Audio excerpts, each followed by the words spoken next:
Breaking news today. Trending ngayon sa social media, VP Sara Sinoplac Sireneco, Barzaga bumuelta na. Ayan, syempre itong balitang ating matutunghayan ngayon ay nagmula kay DDS News PH at ito po ang inyong lingkod na si BT na magbibigay ng reaksyon at komento dito sa video na ating matutunghayan ngayon. At huwag na natin pagtagalin at sabay-sabay na nating panoorin ang laman ng video na hatid sa atin ni DDS News PH at bibigyan natin ng reaksyon ang balitang ito. Pasok! DDS News PH. Una nating pag-usapan ay itong social media post nitong si Cavite 4th District Representative Kiko Barzaga. Ayan, syempre ito, bago natin simulan ng video ito, nais ko nga pala magbigay ng credits dito sa boses at video na matutunghayan natin ngayon at bibigyan ng reaksyon. Walang iba kundi si Sir Don Mar TV.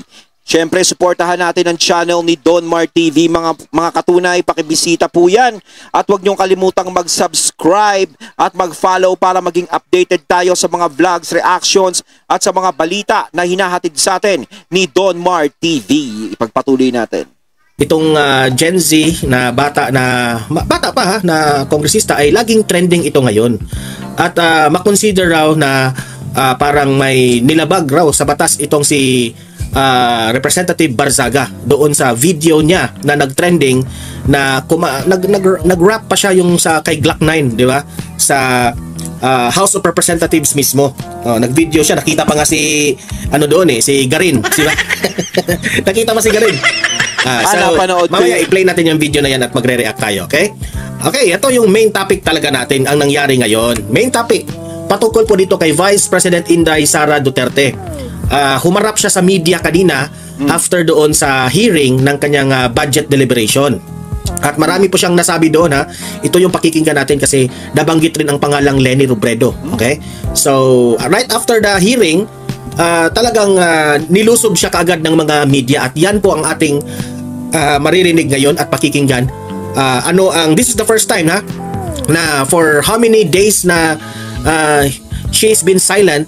Nagsalita na po siya sa media at sasagutin niya ang mga issues na nangyayari sa mga nakaraang weeks. Okay? At itong panghuli nating pag-usapan ay ipapakita ko sa inyo mismo itong si Vice President Inday Sara Duterte na tinanong kung ito na yung sa hearing ha, kung kaano-ano ni Rineco itong si Zaldico. Yung ano ba, yung isang representatives na yung kulot yung buhok na medyo may chubby siya. Yung bata-bata. Ito rin pala yung apelyido niya. So tinanong siya ni VP Sara. Wala namang nagtatanong lang naman si VP Sara. Siguro siguro napatanong si VP Sara kasi bakit itong babaeng itong tanong sa akin parang alam naman natin nagrarally yun lagi itong batang to di ba? Nagrarally tapos galit kay VP Sara tapos yung apelyido ko sinabi ni VP Sara, baka may galit ito sa akin kasi ako sandali lang no. Putulin ko lang si Sir Don Mar. Etong mga itong mga nagrarally-rally na to. Ewan ko ba kung bakit nakakapasok sa kamera yung mga yan. 'Di ba? Parang ano lang kasi yan parang ano ba, yung tipong kaya sila nananalo kasi meron silang pinaglalaban, ganun ba 'yon? Ano ba yung pinaglalaban nila? Parang ano lang parang ewan ko ba.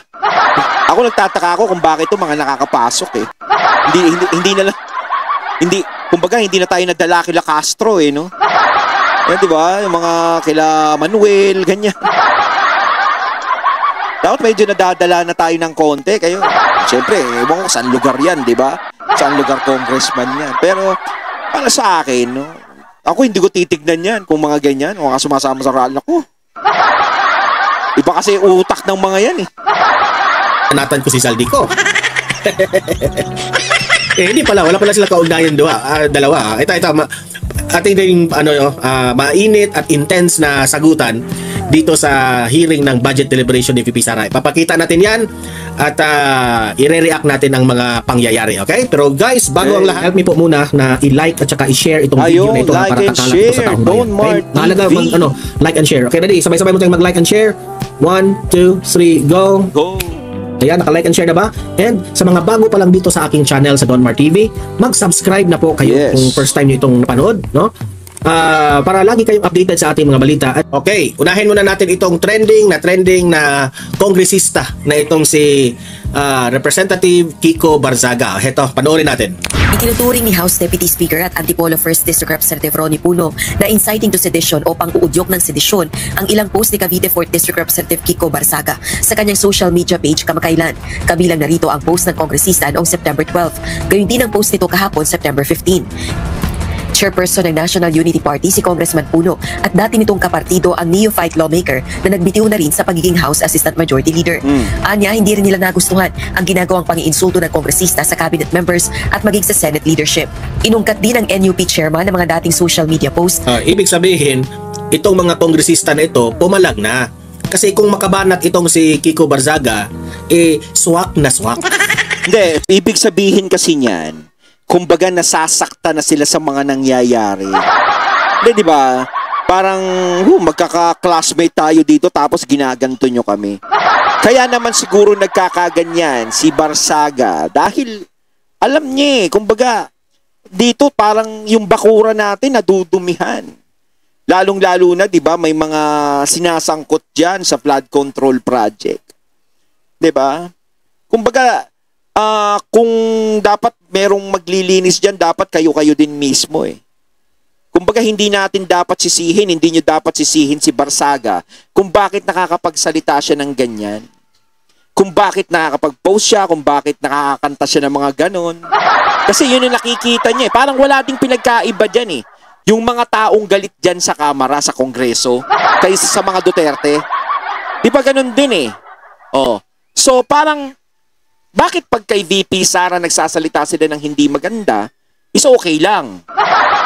Pero kapag si Barzaga is bumabanat sa kanila ng hindi maganda, hindi okay. Diba? Nasaan yung transparency doon? Parang kasi nangyayari, talo pikon, napipikon na kami sa'yo. O diba? Parang ganun napipikon na kami sa'yo, Barzaga eh. Sa ginagawa mo, kailangan kasi dito, magkaka-classmate tayo, kailangan kampihan tayo dito. Kailangan yung paniniwala namin, paniniwala mo. Dapat ganun. O kaya kung wala kang magawa, tumahimik ka na lang, parang ganun. Ay nako. Swak na swak eh. Hindi ko naman kinakampihan si Representative Barzaga ha, pero sa akin lang, yung takot kasi yung mga matatandang mga kongresista dyan eh. Yung mga halik sa puwet ba, na alam naman natin. Tsaka siguro naman yung sinasabi naman ni Barzaga kung nagpo-post man siya o bumabanat man siya o kumakanta man din. Napanood ko nga yung kanta niya, yung upuan ba yun ni Glock na yung kinanta niya dyan sa Senado. Sa Kongreso. Lang niya si Barzaga, ang kulit eh. Diba? Ngayon, parang ano naman, wala naman siguro siyang binabanggit doon sa mga ginagawa niya. Ngayon, kung may matamaan lang siguro, ngayon kung sino yung unang pumiyok, yun ang naaapektuhan. Ibig sabihin, guilty yun. Na kailangan na talaga silang magsalita. Pero hindi sila makapagsalita. Hindi nga nila mabanggit-banggit yung pangalang Zaldico eh. Hindi nga mabanggit-banggit yung pangalang Martin Romualdez eh. O di isang Gen Z lang ang sinuplak. Sinuplak ng isang Gen Z. Tama rin naman eh. Para sa akin, wala namang, para sa akin, this is my own opinion. I don't know kung talagang may nilabag sa batas itong si Representative Barzaga. Pero sa akin naman, wala naman. He is just expressing. Yes. No? Kung ano yung hinanaing ng taong bayan. Because he is a representative. Kaya nga sinasabi ko eh, walang pinagkaiba yung ginagawa ni Barzaga na bumabanat siya sa mga sa ginagawa ng mga nandiyan sa Kongreso na bumabanat din sa mga Duterte. Kaya nga sinasabi ko sila may karapatang magsalita laban sa mga Duterte. Si Barzaga bawal magsalita laban sa kanila. Oh, hindi naman siya masyadong di ba? O pagpalagay natin, may pininpoint siya na 2 tao na hindi na natin babanggitin. Na bakit hindi nyo inimbestigahan yung mga yan? Sabi ni Barzaga. Kasi yun ang sinisigaw ng mga tao eh. Sa mga tao din ang gagaling. Na bakit hindi imbestigahan ng Senado yan? O sige, kung matapang kayo, imbestigahan nyo nga si ganito, si ganyan. Di ba? Oo. Kasi hindi nakikita ng mga tao na parang kaya bang imbestigahan yan. So, parang yun yung ginagawa ni Barzaga na kumbaga, hinahamon niya. Di ba? Parang ganun. Parang katulad din sa mga Duterte yung ginagawa naman nila sa mga Duterte, di ba? Kaya para sa akin, wala naman siyang kasalanang ginagawa. Kasi lahat naman ng mga nasasabi niya, lahat ng mga nagiging aksyon niya, is nanggagaling sa reaksyon din ng mga taong bayan. Diba? Parang doon niya hinuhugot. Okay nga yun eh, nagkakaroon ng boses sa mga tao dahil sa kanya. Parang isip nyo naman, parang ayaw namin makarating dito yung hinaing ng mga tao. Eh walang yata si Barsaga, bumabanat dito. Yung mga sinasabi ng tao, sinasabi dito. Kumbaga ayaw na nga naming madinig eh. Parang ganun ba yun? Diba? Kayong lahat dyan, mga kongresista, ang mali-mali sa inyo, ang inyong dinedefend, yung speaker ninyo.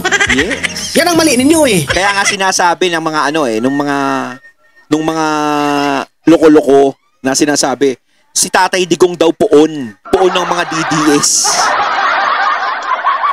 Eh kayo, kayo naman, yung mga iba dyan, sino naman yung poon nyo? Diba? Kasi, lagi nila sinasabi, meron pa nga nagsalita nun sa, yung gagawa ng rally sa September 21. O mga DDS, wag na kayong magpunta dahil hindi naman yung poon nyo ipinaglalaban dito. Siyempre si PRRD tinutukoy nun. O sino naman yung poon nila? Pasensya na sa mga pupunta sa September 2. Alam ko may mga pupunta din dyan na talagang ang punta dyan talaga is yung ipaglaban yung yung karapatan, yung talagang ginawang pang-abuso. Pero meron dyan namang iba na mayayabang na nagsasalita kung dinadamay pa sa PRRD, pati yung mga DDS na poon-poon, di ba? May mga ganun pa. O pagpalagay nyo, sige, poon ng mga DDS si PRRD. O kayo namang mga nagsasalita ng poon si PRRD, sino naman ang poon nyo? Stami.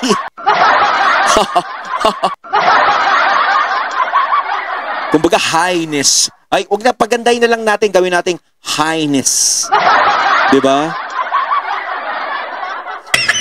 Instead, na kayo yung boses ng inyong mga constituents, kung galit ang inyong mga constituents, galit kay Martin Romualdez, hindi sabihin nyo dyan sa House of Representatives na galit kayo kay Martin Romualdez. Kasi representative kayo, binoto kayo para magpresenta para sa kanila. Anong ginawa nyo? Di ba? Tiklop kayo sa bibig, takot kayo. Hindi kayo karapat-dapat sa posisyon nyo kung ganyan kayo. Totoo. Alam nyo ba kung sino ang totoong representative dyan? Si Congressman Barsaga. Kasi nag-echo siya kung ano yung sentiment ng taong bayan, kung ano yung galit ng taong bayan, transfer niya sa sarili niya at nag-express siya dyan sa loob ng House. Nag-express siya dyan sa loob. Anong mali doon? Di ba? Ito yung totoong walang mali doon. Congressman, totoong representative nga. Yes. Kayo diyang mga kagaya ni Ridon, sino pa dyan, yung mga tuta ni Martin Romualdez, hindi kayo representative. Because you are defending the person that is the most hated now in the Philippines. Diba? Kumbaga kasi ang pinaglalaban nila dyan isang tao lang eh. Diba? Kasi kung kayo is para kayo sa masa, para sa taong bayan kayo, kung ano yung nadidinig nyo dyan kay Barsaga, hindi nyo papansinin. Diba? Maaari pa nga kayong magsalita eh. Diba? Kasi nga syempre, kada distrito naman sigurong hawak-hawak nyo, alam nyo kung gaano katindi yung galit. Diba? Alam natin, sige, dinidepensahan nyo, may dinidepensahan kayo dyan kasi nga magkaka-classmate kayo. Diba? Pero, sana naman is basihan nyo maigi kung dapat ba talagang depensahan to o ano. Diba? Sana yung pagiging representative ninyo. Dinidefend ninyo yung taong maraming nagagalit? Hindi. Ang hirap sa inyo, hindi na kayo mananalo sa next election. Why? Because you are not representing for the people. You are representing for the tambaluslos. Magpangkahan na tayo dito. Ni Congressman Barsaga na malalaswa, gayon din na magarbong pagpapakita ng kayamanan. Busod nito, plano na nilang dating picture na yan. Ngayon pa kayo nagdadakdak na nag-ingay na itong si Barsaga. ng ethics complaint laban kay Congressman Barsaga. Even if I know, and many of us believe he is not well, we believe he still must be called account for his behavior because otherwise, then there will be a double standard. That is the behavior of the Filipino ngayon. Dahil, kayo rin. Hindi man yan maggaganyan si Barsaga kung hindi lang balasubas yung mga leader nyo dyan. At saka nagagalit na ang taong bayan. No, huwag na lang tayo kumbaga ina-apply na talagang vino-voice out lang din ni Barsaga kung ano yung nadidinig niya, kung ano yung nakikita niya sa mga tao. Masama na ba yun? Kaya ito ang hirap sa atin eh. Kapag tayo is nagvo-voice out tayo na tungkol sa hindi magandang nangyayari, yun pa yung pinapatigil. O, di ba? Kaya napapag-isipan kayo ng masama. Kaya hindi tayo magtataka baka bukas isang araw may karoon ng malawakang rally. Na wag naman sana humantong sa maging mala Indonesia tayo. 'Di ba? Maging mala Nepal tayo. 'Di ba? Wag na sanang makarating doon. To. Diba? There will be a standard for those that are not well, like him, and another standard for those like us who are well but will be held to account for this kind Kasi si Barzaga kasi sir, hindi siya halik sa puwet. Kayo yung hindi well. Kasi halik kayo sa puwet eh. Yun ang kaibahan nyo. of behavior. One standard, everybody. If you're in Congress, you're presumed sound of Yung mind. pagsasalita niya pa, yung pagsasalita nung nagsasalita parang inis na siya, no? Taong to na sarado ang isip. Yun lang ang masasabi ko dyan. Kahapon habang may sesyon sa plenaryo ng Kamara, nakuhanan ng video si Representative Barzaga na nag-iikot at nakikipagkamay sa mga kongresista. Sa kanyang social media post, kumanta pa ito habang dumadalo sa sesyon. Tayo po na nakaupo, subukan nyo namang tumayo. Oo. At baka mamyaw-meow-meow, meow-meow-meow-meow-meow-meow. Magbabago lang. Ah, diba? Nagmamyaw-meow-meow-meow lang siya. Kayo po na kanta ni Glock 9 yun eh. Hindi naman si Barzaga ang kung nag-compose nun. Hindi naman si Barzaga. Napapakanta lang siya. Malay mo, idol niya si Glock 9. O, tapos sinundan niya. Kayo po na nakaupo at baka meow-meow-meow, meow-meow-meow-meow-meow. O, meron tayong napapanood sa YouTube na mga yung meow-meow-meow-meow. O, malay natin, ginagaya, napapanood niya lang din yun. Naging paborito niya yun. Kaya lagi siya nagma-meow-meow. Diba? Binibigyan niya ng masamang kahulugan eh. Diba? Masama na ba siyang kumanta dyan? Ibig sabihin, pati ba naman pagkanta dyan sa kamera, bawal din? Sabihin niyo, dami-daming kakantahin yun. Pa, malay niyo nga, idol niya si Glock 9, tapos paborito niya yung yung kanta ni Glock 9 na upuan eh. House of Representatives, we will bring justice into this corrupt system. Diba? Ayon kay Representative Puno, nangangampanya umano si wala Congressman namang masama. Barzaga. What's wrong with that? Wala namang masama kung sinabi niya yung dyan sa kamera o parang gusto niya linisin, gusto niya maging maayos. Kasi nga nagiging pangit na yung paningin ng mga tao, di ba? Wala namang problema dun eh. Ano yung nakikita natin problema? Masama ba yung adhikain niyang ganon? Nalinisin ang kamera? Hindi naman, di ba? Kahit nga yung Senado, gusto natin maging malinis eh.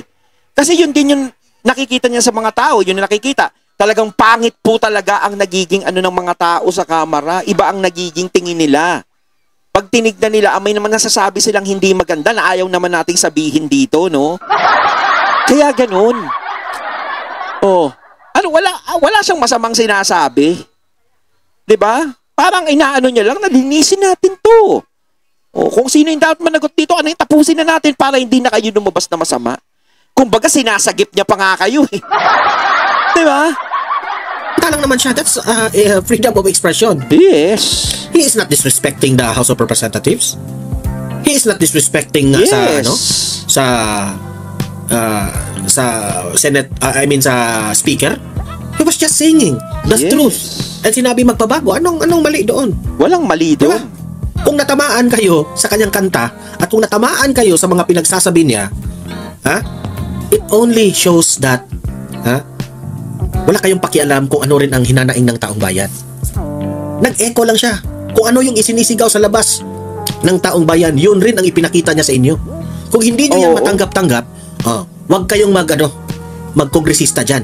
Wag kayong magrepresentative dyan. Yes. Ganyan na po kagalit ang taong bayan sa inyo. Para maging House Speaker, pumasok din ito sa kwarto ni House Majority Leader, Ilocos Norte 1st District Representative Sandro Marcos. Pumasok siya sa opisina ng Majority Leader. Sinara niya yung pintuan. Tapos sabi niya, everybody sit down. No?